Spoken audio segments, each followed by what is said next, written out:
nakozwa souffrir te ti jour yo relaxanga ke yo zwa un frère soinga na bengo frère il na benga ravi de la forêt père dans la joie qui na bongo sans arrière pensée sans une autre pensée la tête na moi na que na makamuni na zalaka si faut na za et na okaka esengo on m'avait envoyé ça la partie na okaka esengo na okaka esengo voilà. Merci. Denis, j'ai juste une question pour vous, comme vous responsabilisez côté technique, dans la même direction que David Mombele. Les gens aujourd'hui, nous le savons très bien, Héritier a des tubes, il a des chansons qui cartonnent. Ça sera difficile de faire un choix, mais est-ce que le côté technique ne peut pas permettre, exemple, Bateau Bosson Baba billet, va zapper la chance à remettre pour Nélandemo, après avoir fini d'acheter le billet numériquement, quand c'était proposé, Chris Brown ça là, dernièrement. Est-ce que vous ne pouvez pas essayer à faire en sorte d'intégrer cela? Parce que faire le playlist, aujourd'hui, nous le savons très bien, tous les artistes souffrent de la même chose. Au choisir, pourquoi ne pas donner la chance, exemple, techniquement, mon sombi billet, assis sur son billet, il y a une rubrique, il y a proposition, il y a playlist. Après, ça, les sommations à Internet, jusqu'à ce que moi, play, il y a le préféré. Je ne sais pas si côté technique, vous pouvez répondre à ça.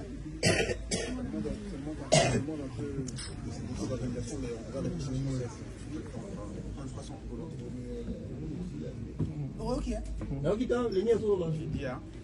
va essayer de le faire volontiers. Merci beaucoup. Bonjour, bonjour. On a une question. Bon, au total, il y a 2 mois, il y a concert Oyo. Confiance des années. Confiance pour tout le monde qui la scène musicale. 3 mois. Merci PDG. Tout le monde la scène musicale. Tout le mois de temps. La vie que vous avez un belé, vous avez habillé, mais il y a un préparer concert pour où est Rabeta qui a bar les spectacle, chant. La vie qui est temps et comme qui par rapport à concert de Bono Betakala. Mais quelle est la confiance d'abord en tant qu'artiste personnellement et dans les fanatiques nous botta là. Pour billetterie, nous faut m'appeler à l'élo.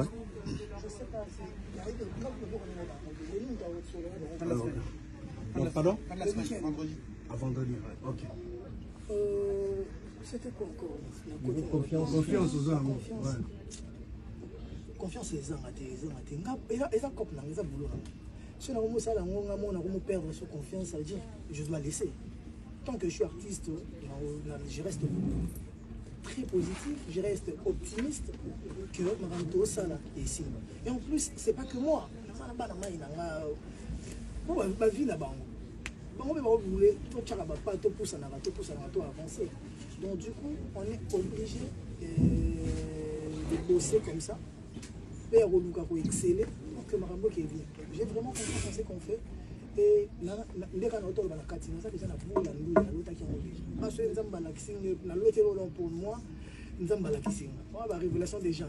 Donc nous avons les gens nous les pour nous, on a pas la main dans la kin, mais nous avons 2, 3, 4 têtes sur bateau là. Où elle pas toujours mettre le roi David, dans ça ma camoufle na boule là-bas. À moi qui va être disponible. Parce que le roi l'obesso, mais l'obesso n'a qu'une marge moko boye, il y a boule, il y a l'obesso, la scène musicale. Mais tant que vous avez invité, ce que ça veut dire que le roi de la forêt rejoint tant, une affilée rejoint tant, DJ Momboshi, les qui n'ont DJ Momboshi rejoint tant, les perturbaki. Bon, il faut au moins si vous en invité, il faut nous rappeler au chat invité très à l'aise à ça le programme de Boyoka. Et au monde qui m'a rencontré qui est d'abord, même au monde qui est Bercy, pour tout faire la bima que la boîte c'est quand on a mis sur moi à côté de la cascade, 4 ans de pas côté. Net il est là l'autre il n'a que invité dans ma fosse à Robin Omundi. Je me suis dans la main qui n'a mis tourné à Robin Omundi pour la nuit. Mais comme vous voyez les à la Robin, l'autre on n'a que Robin. Il faut na ça l'effort. Robin a ça na si ko Robin roya ko beta na nzembo net nzembo gi malela na imba Robin to imba na ngoto na ba live te ba to interpréter en so to beta na après na boule si ko ndule mo nga na bulaka na bana mai na nga na ba calibre mo ko na ba calcul